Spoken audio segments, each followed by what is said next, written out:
One of the ways we know the truth is not by inventing identities, etc., but rather actually looking at reality. In fact, all of science is empirical evidence, or to the extent that evidence can be empirical. And so when we're looking at the meaning and truth of life, one of the easiest way to look at it is from empirical evidence, which is what did God actually do? So he created male and female. It states in the Bible, male and female, he created them. In fact, all of the world, even plants have male and female, animals have male and female. The entire system of reality is based on male and female. And the deeper question is why? God has no limitations. He could have created a male or whatever, a female, to perpetuate a species. Maybe bacteria is able to do that without a male, female. Why did he do it this way? So the answer is that in order to understand reality, you can't be looking from the perspective of what you think, because what you think is the wrong perspective.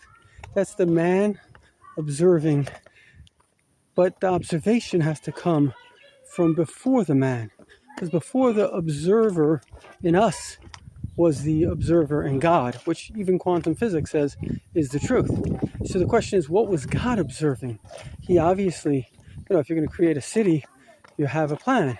You can create a world, you have a plan, you have a thought process. There's something you're doing here. Now, obviously, you're doing it for the benefit of people. So you're doing the greatest benefit possible. And the greatest benefit possible is the ability for people to unite. And so the masculine and feminine energies are there to give us the joy of unity. It's quite simple. And not only do we have the joy of unity, but the joy of procreation. That we're able to take pride. And that's what literally God says in the beginning. God made heaven and earth. He made Garden of Eden. He made man and woman. And he said, procreate.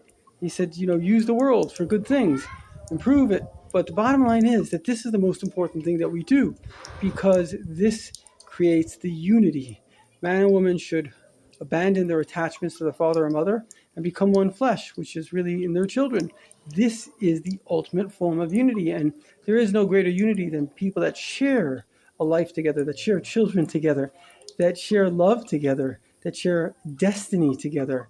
And particularly if you're religious, that share a God together, share a religion together. These are the greatest forms of unity that exist. So, this is the truth. This is how the empirical evidence of reality shows us. So we have to let go of our ego desires and focus on our unity desires. Thank you for watching.